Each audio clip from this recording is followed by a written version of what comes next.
அனைவருக்கும் வணக்கம். இன்றைக்கி நம்ம எதை பற்றி பார்க்க போகிறோம் அப்படின்னு பார்த்தீங்கன்னா, தமிழ்நாட்டில் தொடர்ந்து எதிர்க்கட்சி எம்எல்ஏக்களாக இருக்கட்டும், எதிர்க்கட்சியை சேர்ந்த உறுப்பினர்களாக இருக்கட்டும், இல்லை கட்சி பொறுப்பில் இருக்கிறவங்களாக இருக்கட்டும், இல்லை இன்ஸ்டாகிராம் இன்ஃப்ளூயன்சர்ஸாக இருக்கட்டும், இவங்க எல்லாமே பார்த்தீங்கன்னா எல்லாரையுமே தாவேக்கா அரசு அவங்கள யாராவது எதிர்த்து கேள்வி கேட்டால் அவங்கள அரெஸ்ட் பண்ணிக்கிட்டே இருக்காங்க. ஸோ அது சம்மந்தமாக இந்த வீடியோவில் நம்ம பார்க்க போகிறோம். அதுக்கு முன்னாடி தாவேக்கா தலைவர் திரு விஜய் அவர்கள், தமிழ்நாட்டின் முதலமைச்சர் திரு விஜய் அவர்கள் சட்டமன்றத்தில் ஒரு குட்டி ஸ்டோரி ஒன்று சொல்லியிருந்தார். கரெக்டுங்களா? ஸோ அதே மாதிரி அவருக்கு ஒரே ஒரு குட்டி ஸ்டோரி நம்ம சொல்லிவிட்டு அதுக்கப்புறம் விமர்சனம் என்னவோ அதை நம்ம வைப்போம். விஜய் பார்த்திங்க அப்படின்னா ஒரு புலி படத்தில் வர ஒரு ராஜாவாக நீங்கள் இமேஜின் பண்ணிக்கோங்க. அந்த ராஜாவாக இருக்க திரு விஜய் என்ன பண்ண போகிறாரு அப்படின்னு பார்த்தீங்கன்னா, டெய்லியுமே பார்த்திங்கன்னா காட்டுக்கு வேட்டைக்கு போகிறாரு ஒரு அம்பு எடுத்துக்கிட்டு. சரிங்களா? ஸோ அவர் ரொம்ப நாளாக போயிட்டே இருக்க பார்த்து இது வரைக்கும் எந்த ஒரு விலங்கையும் அவர் பார்த்ததும் கிடையாது, வேட்டையாடினதும் கிடையாது. அப்படியே பார்த்தாலும் அவரால் அதை சரியாக வேட்டையாடவும் முடியல. ஸோ கடைசியாக பார்த்தீங்கன்னா ஒரு நரி அவர் அந்த தேரில் போவாங்க இல்லைங்களா, அந்த மாதிரி பார்த்து அவருக்கு முன்னாடி குதிச்சு நீ டெய்லியும் காட்டுக்கு வர, நீயும் குறி வைக்கிற, ஆனால் எந்த ஒரு எப்படி சொல்கிறது, எந்த ஒரு விலங்கையும் நீ கொன்னதே கிடையாது. நான் உனக்கு முன்னாடி நேராக ரொம்ப பக்கத்தில் ஒரு 10 அடி டிஸ்டன்ஸில் தான் இருக்கேன். ஸோ நீ என்ன பண்ணுற, என்னை குறி வச்சு சுட்டு உன்னுடைய ஆசையை நீ நிறைவேற்றிக்கோ. அப்படி நீ ஆசையை நீ என்னை குறி பார்த்து சரியாக சுடலை அப்படின்னா நான் உனக்கு இன்னொரு சான்ஸ் நான் கொடுப்பேன். அதாவது இன்றைக்கி கிடையாது இன்னொரு சான்ஸு, அது நாளைக்கு தான். இதே இடத்துல நம்ம நாளைக்கு சந்திக்கலாம். ஸோ இப்போ நீ என்னை குறி வச்சு சுடு அப்படின்னு சொல்லிட்டு அந்த நரி சொல்லுது. விஜய் என்ன பண்ணுறாரு, அம்பு எடுக்கிறாரு, வெளில வச்சு குறிப்பாக்குறாரு. பார்த்தா சம்மந்தம் இல்லாமல் ஒரு இடத்துக்கு போயிடுது. ஆஸ் யூஷுவல் அந்த நரி என்ன பண்ணுதுன்னா, நீங்கள் இன்றைக்கி என்ன சுடலை, ஸோ அதனால் இன்றைக்கி சுடுறதுக்கு உங்களுக்கு வக்கு கிடையாது, உங்களுக்கு குறி வைக்கவும் வக்கு கிடையாது. அதனால் நீங்கள் என்ன பண்ணுறீங்கன்னா இன்றைக்கி விட்டுட்டு நாளைக்கு வாங்க அப்படின்னு சொல்லுது. திரும்ப விஜய் என்ன பண்ணுறாரு, வீட்டுக்கு போயிட்டு பேப்பரில் எழுதி அந்த ஃபிசிக்ஸ்லாம் கால்குலேட் பண்ணுவோம் பார்த்தீங்களா, நம்ம இந்த இடத்துல நிற்கிறோம், நரி 10 அடி தூரத்தில் நிற்கிது. ஸோ அந்த மாதிரி கால்குலேஷன்லாம் போட்டு நைட்டு ஃபுல்லாக ப்ராக்டிஸ் பண்ணியும் அடுத்த நாள் நைட்டு ஃபுல்லாக ப்ராக்டிஸ் பண்ணுறாரு.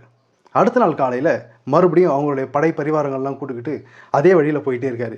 திரும்ப அதே இடத்துல போய் நிற்கிறதுக்கு முன்னாடியே நரி கண்டிப்பாக விஜய் வருவார், நம்மளை சுடுவார் அப்படின்ற நம்பிக்கையில் அந்த நரியும் அங்கே நிற்கிது.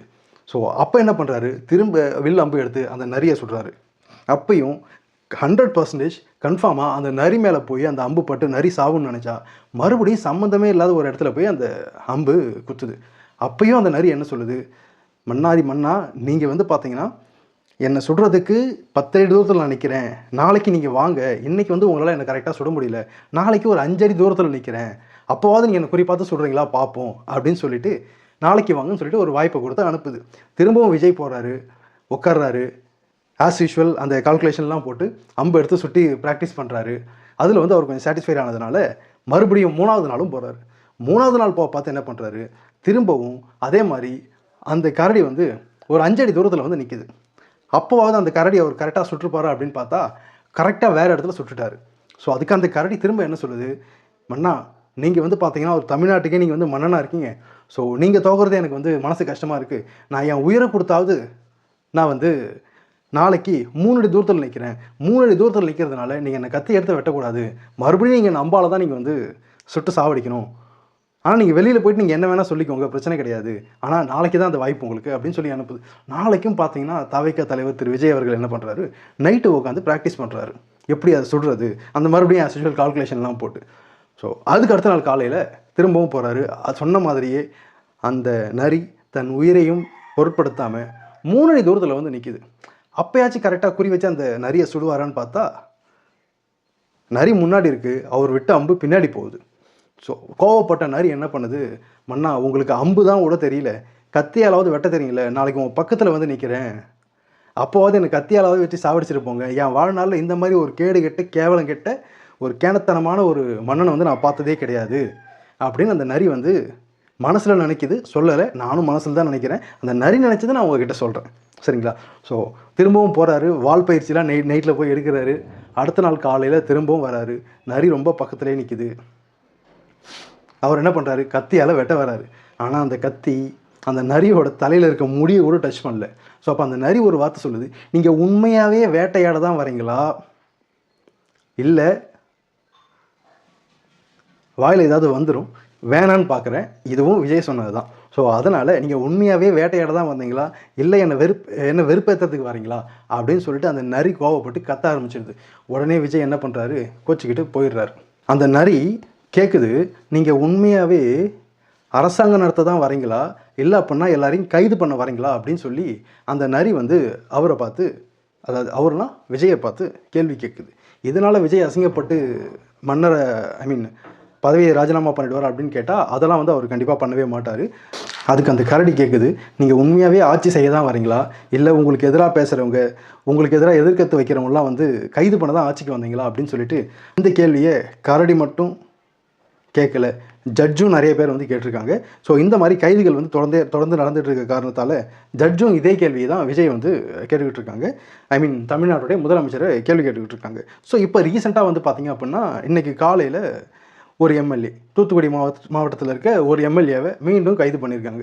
எதுக்காக கைது பண்ணியிருக்காங்க அப்படின்னு பார்த்தோன்னா, விஜய் வந்து அவதூறாக பேசிட்டாங்க ஆஸ் யூஷுவல் அப்படின்னு சொல்லிட்டு. இப்போ அவதூறாக பேசிட்டாங்க அப்படின்னா யாராவது இதுக்கெல்லாம் கைது பண்ணுவாங்களா, இதுக்கு டெஃபமேஷன் கேஸ் போடலாம், அந்த மாதிரி ஏதாவது கேஸ் போடலாம் அப்படின்னு சொல்லிட்டு தான் இதுக்கு முன்னாடி கடைசியாக நடந்த ஒரு 5-6 கைதுக்கும் வந்து நீதிமன்றம் நறுக்குன்னு வக்கீலோட தலையிலேயே, அதாவது தமிழ்நாட்டு அரசோடைய தலையில், போலீஸோட தலையில், அதுக்கு ஆதரவாக வாதாட போன லாயரோட தலையில் நறுக்குன்னு கொட்டி அனுப்புனாங்க.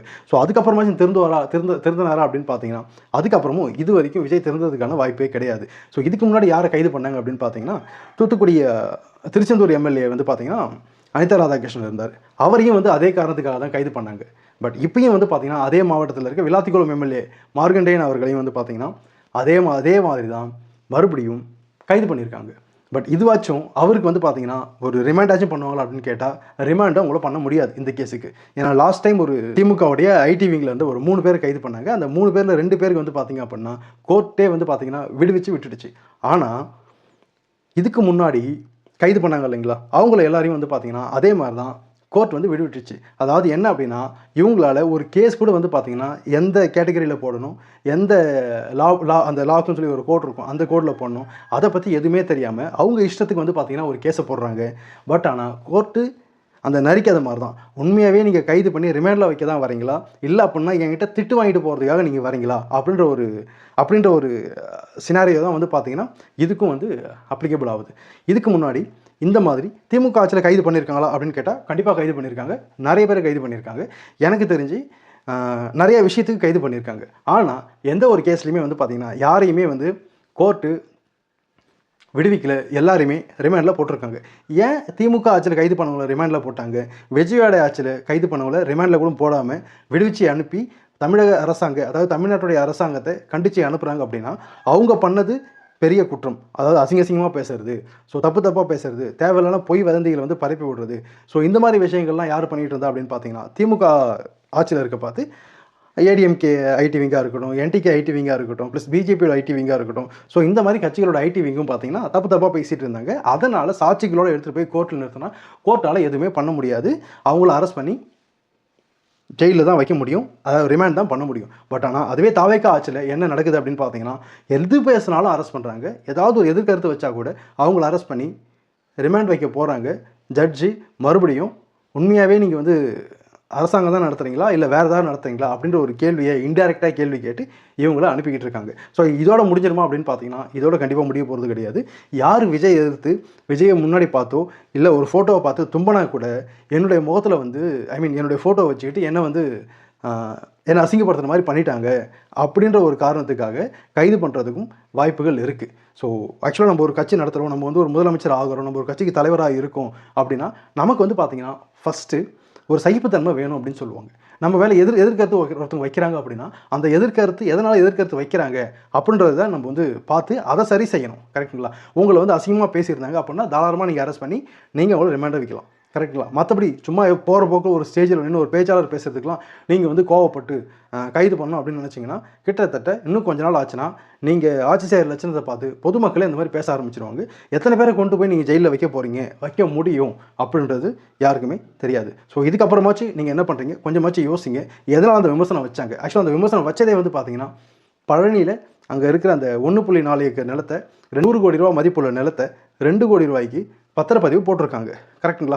அதை எதிர்த்து தான் இவங்க எல்லாமே பேசியிருக்காங்க. அது எதனால் நடந்துச்சு, அறநிலையத்துறை அமைச்சர் யார், ப்ளஸ் பத்திரப்பதிவுத்துறை அமைச்சர் யார், அதில் சம்மந்தப்பட்டிருக்க ஐஏஎஸ் அதிகாரிகள் யார், அதில் சம்மந்தப்பட்டிருக்க ரெஜிஸ்டர்ஸ் யார். ஸோ இவங்க எல்லாமே நீங்கள் அரெஸ்ட் பண்ணி நீங்கள் ஜெயிலில் வச்சுருந்தீங்க அப்படின்னா நீங்கள் ஒரு நியாயமான ஆட்சி நடத்துறீங்க அப்படின்னு அர்த்தம். நீங்கள் அதெல்லாம் எதுவும் பண்ணாமல் நீங்கள் என்ன பண்ணுறீங்க, அதை எதிர்த்து கேள்வி கேட்குறவங்க ப்ளஸ் வேறு யாரோ ஒரு எடிட் பண்ண வேறு யாரோ ஒரு க்ரியேட் பண்ண ஒரு இமேஜை ஷேர் பண்ணவங்களாம் நீங்கள் என்ன பண்ணுறீங்க, அரெஸ்ட் பண்ணி ஜெயிலில் வைக்கணும் அப்படின்னு நினைக்கிறீங்க. இது எவ்வளோ நாள் நீடிக்கும் அப்படின்றத நீங்களே யோசிச்சு பார்த்துக்கோங்க. என்னை பொறுத்த வரைக்கும் இந்த ஆட்சி நடக்கிறது 1991 to 96 ஜெயலலிதா அப்படின்னு சொல்லி ஒருத்தவங்க இருந்தாங்க. அதாவது மக்களோட வரிப்பணத்தை திருடிட்டு போனவங்க, மக்களோட நிலத்தையோ பங்களாவையோ ரெசார்ட்ஸையோ நிலத்தையோ ஆட்டையை போட்ட திரு ஜெயலலிதா அவர்கள் என்ன ஒரு கேவலம் கேட்ட ஆட்சியோ கேடுகெட்ட ஆட்சியோ அவங்க பண்ணாங்களோ அதை விட 100 மடங்கு இந்த ஆட்சி அப்படி தான் இருக்கும் அப்படின்றது இந்த 2 மாதத்தில் நான் பார்த்துக்கிட்டு இருக்கேன். ஏன்னா அந்த ஆட்சி நான் பார்த்தது கிடையாது, கேள்வி தான் பட்டிருக்கேன். ஸோ அதே வேலையை தான் அதை விட எனக்கு தெரிஞ்சே பார்த்திங்கன்னா ரொம்ப அதிகமாக தான் அவங்க இவங்க பண்ணிக்கிட்டு இருக்காங்க அவங்கள விட. சரிங்களா? ஸோ இதுலேருந்து மக்கள் புரிஞ்சிக்க வேண்டியது என்ன அப்படின்னா, யார்கிட்ட ஆட்சியை கொடுக்கணும் அப்படின்னு சொல்லிட்டு ஒரு வரமுறை இருக்குது. அந்த வரமுறை பார்த்திங்கன்னா நீங்கள் யாருக்கு வேணால் வாக்களிக்கலாம், பிரச்சனை கிடையாது. நீங்கள் திமுகவுக்கு தான் வாக்களிக்கணும்னு நான் சொல்ல மாட்டேன், பிஜேபிக்கு தான் வாக்களிக்கணும்னு நான் சொல்ல மாட்டேன், அதிமுகவுக்கு தான் நான் வாக்களிக்கணும் அப்படின்னு நான் சொல்ல மாட்டேன். நீங்கள் டிசைட் பண்ணுங்கள், இது வரைக்கும் நடந்த ஆட்சியில் இப்போ நடந்திருக்க ஆட்சியில் எப்படி போயிட்டுருக்கு. அதாவது எல்லாருமே என்ன பண்ணுவாங்கன்னா ஃபஸ்ட்டு ஒரு 3-4 மாதம் 5-6 மாதம் பார்த்திங்கன்னா அந்த ஆட்சி மேலே எந்த ஒரு குறையுமே வராது. அவங்களால முடிஞ்ச நலத்திட்டங்கள் ப்ளஸ் இதுக்கு முன்னாடி நடந்த பிரச்சனைகள் எல்லாத்தையும் சரி செய்ய தான் பார்ப்பாங்க. ஆனால் இந்த ஆட்சியில் மட்டும்தான் அவங்க கொடுத்த வாக்குறுதிகளில் எந்த ஒரு நலத்திட்டமும் அவங்க செய்யாமல் அவங்கள கேள்வி கேட்குறவங்க எல்லாரையும் கைது பண்ணிகிட்ருக்க ஒரே ஒரு ஆட்சி இந்த ஒரு ஆட்சியாக தான் இருக்கும். நன்றி, வணக்கம். அடுத்த வீடியோவில் பார்ப்போம்.